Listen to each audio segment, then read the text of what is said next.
never seen. Yo, what's going on, guys? Bill here, Classic Rock and Metal Review. Got a nice bootleg review for you. It's by Dio. Title of this one, Atlanta 1990 Westwood 1 broadcast. It's on the Shades label. It's number 1595 in their catalog.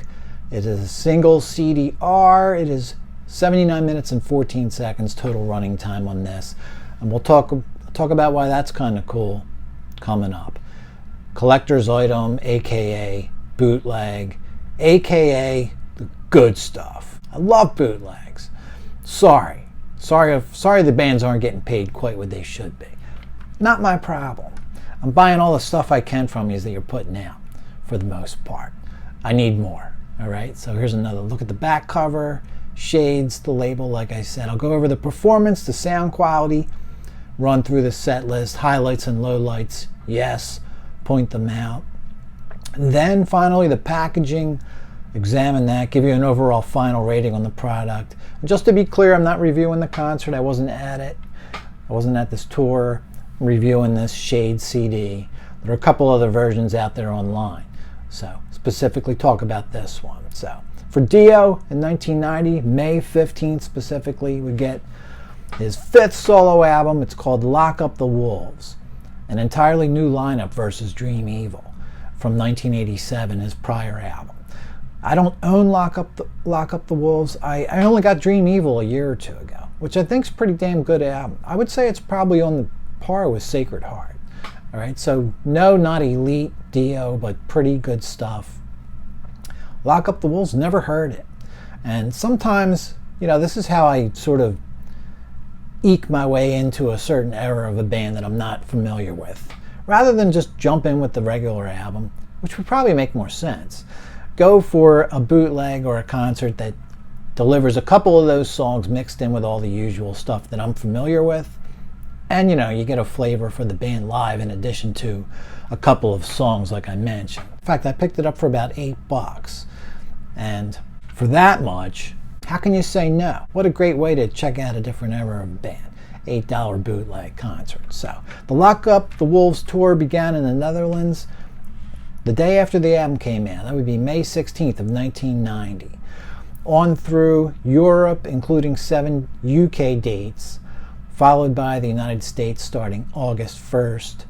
So here we are, Atlanta, Georgia, the 40th of 43 shows in the United States, the Atlanta Civic Center, October 2nd, 1990. It was actually called the Throw 'em to the Wolves tour for the US. Lock Up the Wolves, I think, in Europe. Throw 'em to the Wolves tour in the USA. Openers on this tour, Love Hate and Cold Sweat in the US. Appeared to be the only 2 openers. And I think usually both of those bands, sometimes just one or the other. Band themselves, same as on the Lock Up the Wolves album itself. Ronnie James Dio, Rowan Robertson on guitar. Who was it? Lounge Dweller. One of you guys was telling me that you're a big fan of Rowan Robertson, so finally getting into checking him out. Teddy Cook on bass, Simon Wright on drums, Jans Johansson on keyboards. Let's just get right into the concert. All right, there's the setup. First song is an intro. You get some female sort of spoken word, which you get for about a minute, and then the Westwood 1 announcer interrupts things. Ronnie James Dio, the feature of this week's concert. I think he makes a point to say that it's normally a few different concerts, and this is going to be just Dio this week, so that's kind of cool. Wild One of only 2 songs from the new album. I kind of wish there was more. There's just the 2 on here from Lock Up the Wolves. Good fast opener, Wild One. Watch the video. I kind of like it better live, to be honest with you, than the studio version I heard watching the video on TV. First impression though, man, the band's smoking.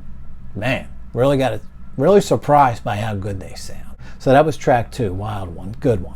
Into some old Sabbath, Children of the Sea. Very, very good again. And great, actually, I would say. Very faithful to the Black Sabbath classic. The keyboard parts, even those, true to Jeff Nichols on there. And Rowan Robertson. He has some flair, I would say just enough. He's really, I think, faithful to Sabbath on this song. as far as I can tell. Next up, Rainbow. It's kind of a medley. I'm not really a fan of medleys. I'd rather hear one song than half of two. But that's kind of what we get here, is a bunch of half of songs. But they are some cool ones. All right, let's give them that much. Man on the Silver Mountain starts things out. All right, that's on pretty much probably every show Ronnie's ever done. But how about this one, Tarot Woman? That's pretty cool. Now, just 2 or 2.5 minutes of Silver Mountain, Tarot Woman, maybe 2 or 3 minutes, and then another couple minutes of just jamming. All right, so it's not all of Tarot Woman, but it's a little more than that half version also. And then into Stargazer with a pretty damn cool keyboard intro in there. It's really like a keyboard solo into Stargazer. And do they even list keyboard solo? Not necessarily, they just have it as a song on here, but is a keyboard solo going on with that. Into Long Live Rock and Roll. So Ronnie's keeping it right in chronological order with the Rainbow releases.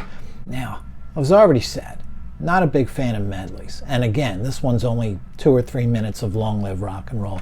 Get some singing along going along with the audience on this one.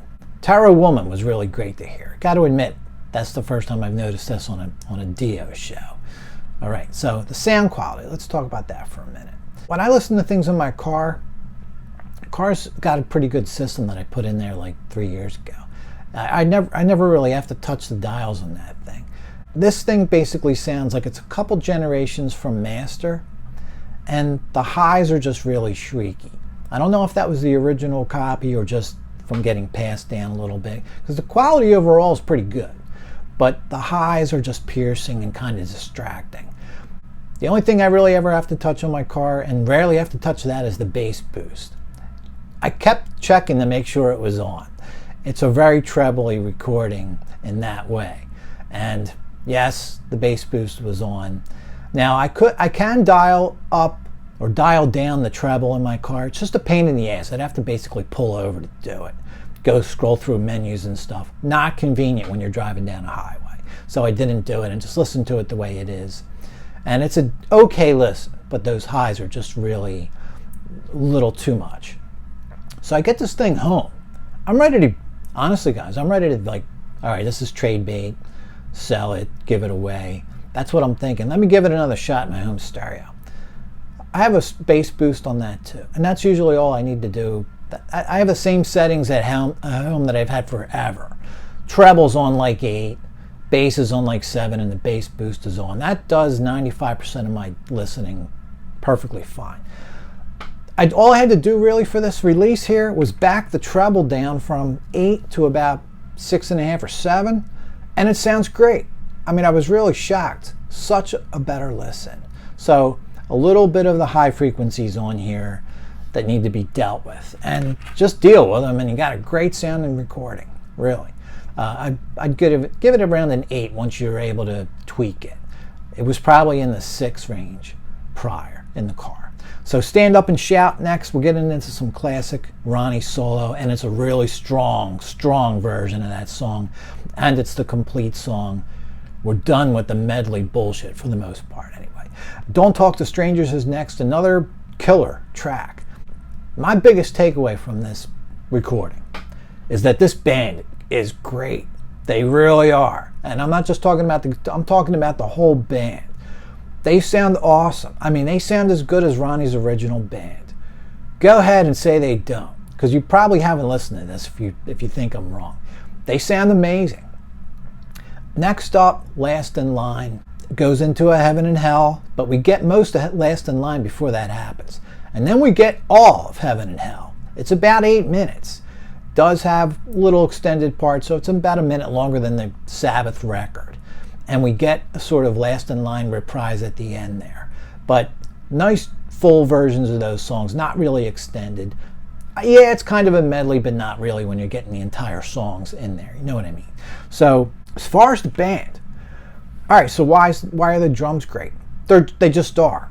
Powerful and strong, and I want to say like Vinny, but not really like Vinny. There's a couple parts where he keeps true to Vinny's straight ahead rolls, you know, that thing. But Simon's putting his own flair in there for sure. Just in spots where it doesn't affect your memories of the classics. Best way to put it. He sounds great. Rowan Roberts, it sounds great. He's 90% doing what Iommi and Viv did. Not very often off script. And the thing is, the tone of the guitar is right there with Vivian's. Really, man, if someone would have told me this was a reunion show with the old band, I probably would have believed it, to be honest. It sounds that close. It's really strong. Next up, Rainbow in the Dark.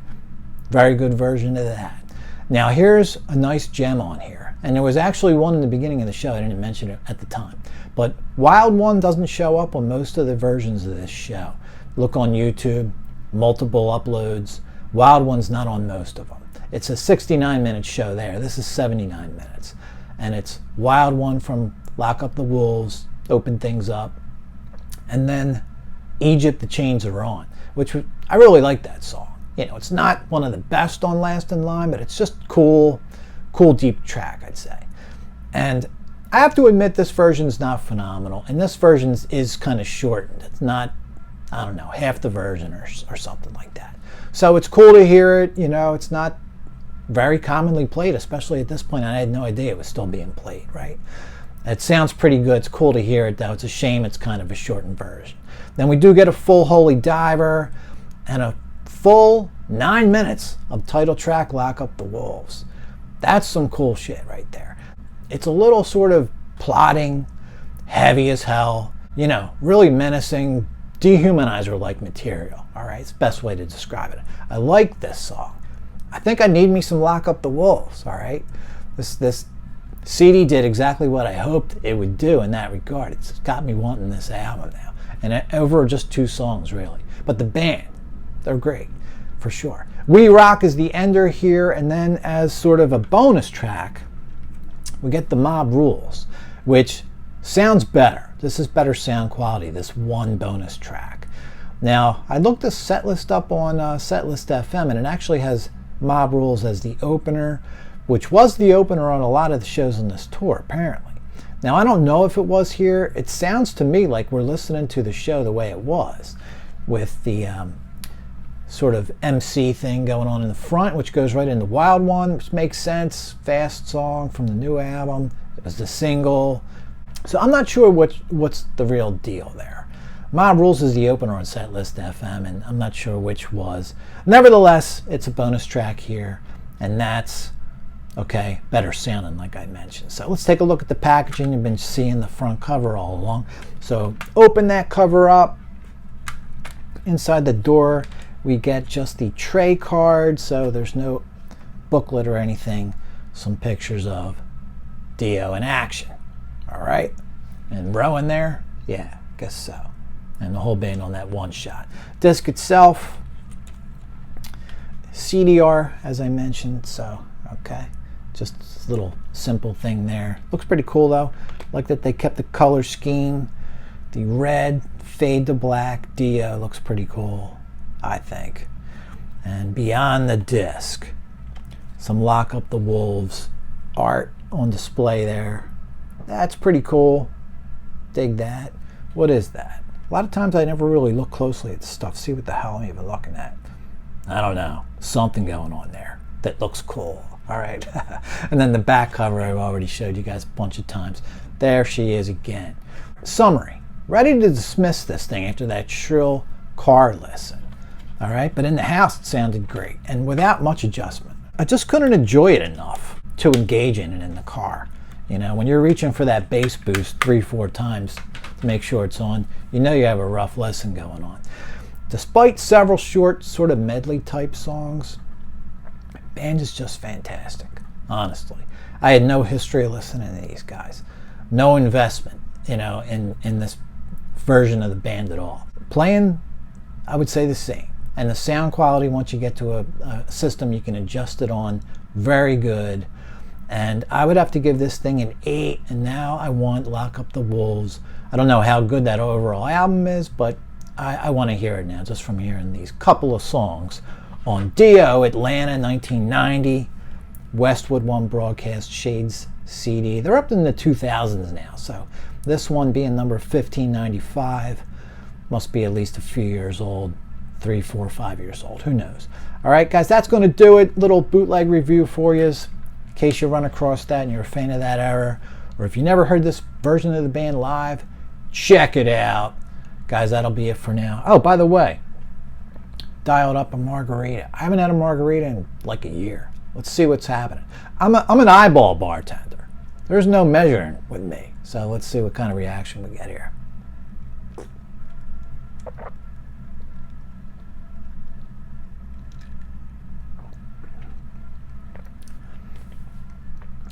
It needs more tequila. All right, a little Casamigos in there. That's some good stuff, and I need more of it. Guys, everyone have a good day, and I hope you're having a good summer. I appreciate a like, and throw a comment down there. Damn it. This algorithm bullshit's driving me crazy. Guys, take it easy. Check it out. Peace out.